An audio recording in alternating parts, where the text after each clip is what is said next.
akibat pantai timur keadaan banjir di Kelantan terus berlanjut. In 2014, Malaysia was shocked by a huge flood that still haunted Malaysians until this day. There are no official figures of the total number of people affected, but it can be estimated that between 500,000 to 1 million people were affected, directly or indirectly. This flood was called Kuning because of its high mud content. The nightmare begins with heavy rains since 17 December forced 3,319 people in Kelantan and 4,209 people in Terengganu to flee their homes.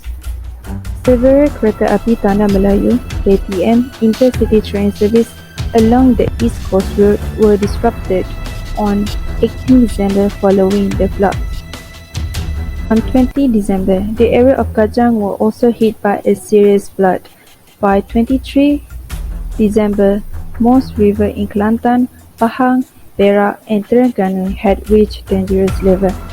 Because of 3 days of continuous heavy rain fell from the 21st to 23rd of December 2014 in Gua Musang, there was a record-setting rainfall of 1,295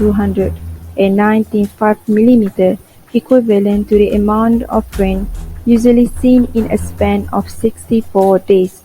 As a result, the water levels of 3 major rivers, the Sungai Galas in Dabong, the Sungai Lebih in Tualang and the Sungai Kelantan, rose drastically above the water levels considered dangerous. The highest recorded level of the Sungai Lebih in Tualang Kuala Kerai was 42.70 meters above the danger level 35 meters, and for Sungai Galas in Dabong was 46.47 meters above the danger level 38 meters. In 24 December 2014, due to the rising water level, most of the businesses were affected and about 60,000 were evacuated the following day. Situation continued worsen in Kelantan and Terengganu due to the heavy rain. Most roads in Kelantan had been closed. By 28 December 2014, the number of evacuees nationwide reached 200,000 with 10 people killed. By 2 January 2015, floodwaters continued to recede and the number of evacuees in Kelantan, Terengganu and Pahang continued to reduce. In East Coast Malaysia, floods are considered an annual natural disaster as the northeast monsoon usually occurs in the end of the year, which is November until March. Previous floods, including 1927 and 1967, were considered significant in Kelantan history. It has been estimated that 70% of the villages in Kelantan, or nearly half of the state population, were affected. In 2014, the flood was considered to be significant and the largest flood in the history of Kelantan, Terengganu and Pahang. It was considered to be a tsunami-like disaster in which 202,000 victims were evacuated and at least 17 people were confirmed dead. There are several possible factors that causes flood. The first is the amount of the rainfall, high tide, river basin, uncontrolled rapid development, and inadequate drainage infrastructure. A flood can be defined as any high water flow that dominates the natural or artificial banks in any part of the river system. Therefore, when a riverbank is overtopped, the water extends over the floodplain and generally becomes hazard to the society. When floods occur, it has terrible impacts on people as it disrupts their day-to-day activities and the impact can last for a week or even months. In the coming years, climate change is likely to make the situation even more challenging. Floods are the most significant natural hazard generating damage in Peninsular Malaysia. Peninsular Malaysia comes under the influence of the northeast and southwest monsoons, which are from November to February and from May to August respectively.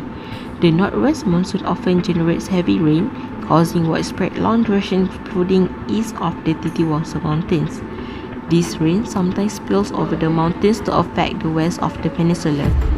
Tropical depression superimposed upon a northeast monsoon can lead to severe flooding. In contrast, the southwest monsoon loses much of its moisture over the mountains of Sumatra and regains little in it passes across the Malacca Strait before reaching the peninsula. The other reason that can cause floodings are high tide. During high tide, the rain unable to flow smoothly back into the river because the water level are already high. So, the area that are close to river are most likely to get flooded. Next factor is urbanization. The peninsula, which currently has a population of about 15 million, is rapidly urbanizing. The major expanding urban centers are including Kuala Lumpur, Kota Baru and Kuantan. The peninsula urban centers grew very rapidly between 1957 and 1990. So far, the characteristics of major rivers show few effects of urbanization, but the expansion of impermeable surfaces in small urban catchments is altering their flood characteristics. Research found that if the development increases between 0 to 40%, it will also make the water rate increase by 190%. This is because in order to develop an area, they must do deforestation at that area. By deforestation, that means that less water will be absorbed into the ground and making it flow directly into the river. And that make the river over capacity and water will overflow onto the ground. Besides that, insufficient drainage of infrastructure because of the urbanization will also contribute to flooding. The existing infrastructure are usually small to contain every area that developed. If there's any increasement in development, that infrastructure won't be able to hold everything in place and flood will keep happening at that area. Yellow flood at Kelantan 2014 is the worst flood in history.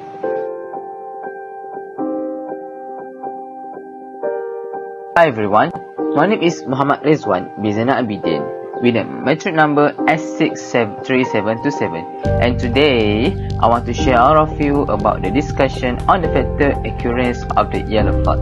Fun fact about this disaster: do you know that this disaster causing relocation as much as 151,072 residents on 29 December 2014? And it have 10 dead cases as the result of the victim who is still away or thrown out by the yellow flood. And the most of the victims residing are living in the low flood plain that they move to the higher place such as mountain, school building, and stay for the several days to survive. So do you know in Malaysia, the flood always occur by the seasoning, right? So every year we can hear a lot of natural disaster issue, and one of the common natural disaster in Malaysia is flood. But this issue, which is yellow flood at the Kelantan 2014, is not only a common flood disaster, but it is very unusual disaster.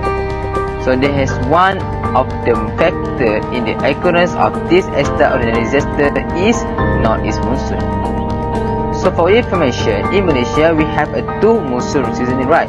Which is the southwest monsoon and northeast monsoon. So what is different between southwest monsoon and northeast monsoon? So let's go together. For southwest monsoon often happen at the west coast only, such as Perlis, Penang, Kedah, Selangor, Perak, Negeri Sembilan, Melaka and Johor. And this monsoon only happen between month May until September. So do you realize that when the west coast in the monsoon seasoning, it is very rare for this state happen the flood, right? So it because the development at the west coast is higher than the east coast. However, for northeast monsoon only happen at the east coast such as Kelantan, Terengganu and Pahang, and this monsoon happening between November until March. So that's why the east coast is always flooded every year. So how it happen? How the monsoon is related with the flood at the east coast? So let's go together. So first I want to ask a question. Do you realize during the monsoon season, frequently the raining and the temperature is more colder than the other season, right? So this is because of the effect of the monsoon seasoning, because the difference pressure between the land and the ocean. So for northeast monsoon occur when the pressure at the ocean is lower than the land. So it causes the wind flow from the land to the ocean. But northeast monsoon, the pressure is lower at the Laut Cina Selatan, while the east coast, which is the land, is the pressure is very higher. So it's one case, it is one cause that the wind flew from the Laut Cina Selatan to the east coast. It's why the rain is occur frequently at the east coast because of this monsoon, right? So this pressure differences is influenced by the air temperature. So do you know, for information, the northeast monsoon, commonly known in Malaysia, is called a winter monsoon in Asia. It is because the northern hemisphere is in the winter seasoning. So that's why the land is colder than the sea. Therefore, the density and the pressure of the air over the land will higher and higher, resulting in the wind flow from the land to the sea. So this is the phenomena how the northeast monsoon is occurred, made the frequent rain at the east coast, and one of the cause the yellow flood at the Kelantan 2014. So that's why the effect of this monsoon caused the increases of the total amount of rainfall per daily getting increased, which is from the 300 mm per daily until 500 mm per daily. Wow, it's so huge number, right? When a group of geoscientists investigate the occurrence of the yellow flood at the Kelantan in December 2014, they find some evidence to strengthen their theory about the tragedy a flood at the Kelantan. So first, along the Galang River at the Dapur, we can see it has a land clearing effect of the deforestation at the hill slope near the river. So the landslide happening during the prolonged rain or continuous rain in the monsoon season, right? It is because that there has no any tree or plant leaf at the hill slope because of the deforestation activity. So do you know the function of the tree and plant leaf at the hill slope is to grip the soil from the soil erosion, right? But because of the absence of the tree on the hill slope near the Galang River can occur the soil erosion and effect of this causing the river level getting shallower and shallower. It is because the sediment in the river become thicker and higher. The sediment thickness is about 1.2 meter observed along the bank that the sediment causes coarse granular sand to gravel. It is because effect of the soil erosion that cause the deforestation at the hill slope. Right, during the monsoon season, the prolonged rain easily the soil from hill slope sliding into the river nearby effect of the soil erosion. So this scenario makes the water level getting higher and higher until reach the maximum level, and the water from the river overflow to the resident nearby. So the effect of the flood erosion also happen when the bank nearby also slide down into the river, make the sediment more instant and thicker, right? So this is one factor that contribute overflowing the water from the river to the resident place. Galas and Lebih River at the Kelantan are imbalanced between the input and the output water discharged in the channel, and also overspill the water, the bank and the bottleneck of the main river Kelantan to the surrounding resident place of the Guang Musang, Mane Urai and Kuala Kerai. And all of this area is the most worst flood in Kelantan. Overflowing water from the river can submerge Kelantan until the flood level reach until 5 to 10 meter. Wow, it's very high, equivalent to the 3rd and 4th floor. This made it difficult for the rescue team to rescue the victim, followed by the very strong water current that very dangerous and challenging for them, right? So all the victims are not evacuated at their home as the flood level is getting higher and higher until it reaches the roof level of the house. So for safety, so what they need to do is they shelter the highest place such as mountain, hill and school nearby to survive. But unfortunately, the lack of the food supplies and water to survive, lack of the supplies and others necessary. So this is the role of the government to care about the welfare of the flood victim in the Kelantan by giving some food and water supply, some clothes and other daily necessities to provide them comfort to the victim while waiting for flood water to recede. The effect of the severe flood maybe it very difficult to government and the other NGO, right, to help the victim in the Kelantan. So we can use existing asset facility in our country such as helicopter that easier to give food and water supply to the victim. So this disaster give a huge effect to the human that affected of the flood at the Kelantan 2014. Besides losing income or sources, it also affect the healthy problem to the residents such as lack of the clean water, food and lack of the sanitation among the people. This disaster give a huge effect to the human that affected the flood at the Kelantan. Besides losing income sources, but before that, talk about the losing income resources, right? So do you know the estimate losses total is 2.8 billion ringgit, and this is give a huge effect to our economy and public spending. They have no money and no pay for the shelter. So the way is they need to survive them from the big flood at the Kelantan. Besides that, this disaster also affect on the healthy problem to the resident, such as lack of the clean water, food, and lack of the sanitation among the people. For example, if the flood made the residents get higher chances to get leptospirosis disease, right? Besides of the cholera, food poisoning, and also probably occur among the residents as the lack of the clean water and the food resources.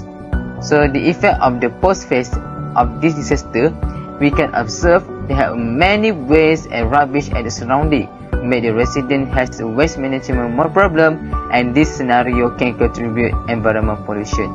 So that's why the natural disaster will give a huge effect to our ecology system. Besides that, the flood also can destroy the habitat of the animal at the forest, right?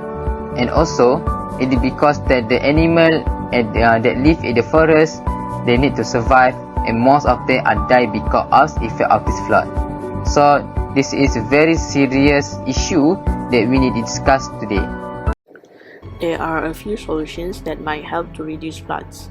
The technology in architecture, such as Japan's Metropolitan Area of Underground Discharge Channel, also known as GCANS, is the world's largest underground discharge channel for flood water diversion systems. This technology helps dramatically reduce the flooding and damage caused by heavy rainstorms. This spectacular sewer is built underground and out-of-sight systems, protecting Tokyo that it is uncommon to see pools of standing water on the city streets, even after the heaviest of rains. The cans are comprised of a well-oiled system. There are 5 banks, each large enough to retain water by taking in floodwater from the aforementioned rivers. They are all interconnected by a 6.3 km tunnel built 50 meters below ground. The tunnel itself, with help of 76 pumps, can drain floodwaters at a speed of up to 200 cubic meters per second, which is equivalent to a full 25-meter swimming pool. Finally, a water system reduces the overflow and drains it smoothly into the Edogawa River. Next, both the authorities and also citizens must engage and be alert to the weather forecast. Severe weather warnings and advisories give brief descriptions of the weather conditions that are expected and precautions that may need to be taken. Predicted weather condition descriptions include the anticipated event start time, end time, peak time, and also maximum measurements. The issuance of flood early warning information should be given by observing rainfall water levels for flood monitoring, so that the prefectural governments observe the rainfall and water level in the rivers that they manage for disaster reduction monitoring purposes, using visual observation methods, mechanical observation equipment, and also a wireless telemetry system that transmits automatically observed data from remote locations. Flood prevention warnings are issued to enable river managers to provide guidelines for activity preparations and also deployment to municipal flood prevention management entities and other organizations involved in flood prevention. When serious flood damage is expected to occur along a river, the authorities responsible for the river designate hazard zones and issue flood prevention warnings when the water level rises to the pre-designated water level as a preparation for flood prevention activities, or the warning water level. Based on these warnings, flood prevention management entities and other organizations involved in flood prevention can take the necessary disaster response measures or begin to make preparations to do so. The last step that we can take as a solution to flood disasters is by doing the reforestation. Reforestation is the natural or intentional restocking of existing forests that have been depleted through reforestation. By doing this, trees will help to prevent water to flow down the soil. Instead, it helps water be absorbed into the soil. This also avoids rainwater to flow down at a faster rate into the rivers, so the river will be able to control the amount of water for a longer time and not cause any overflow. In conclusion, natural disaster can create disruption for communities and also a great damage to human society.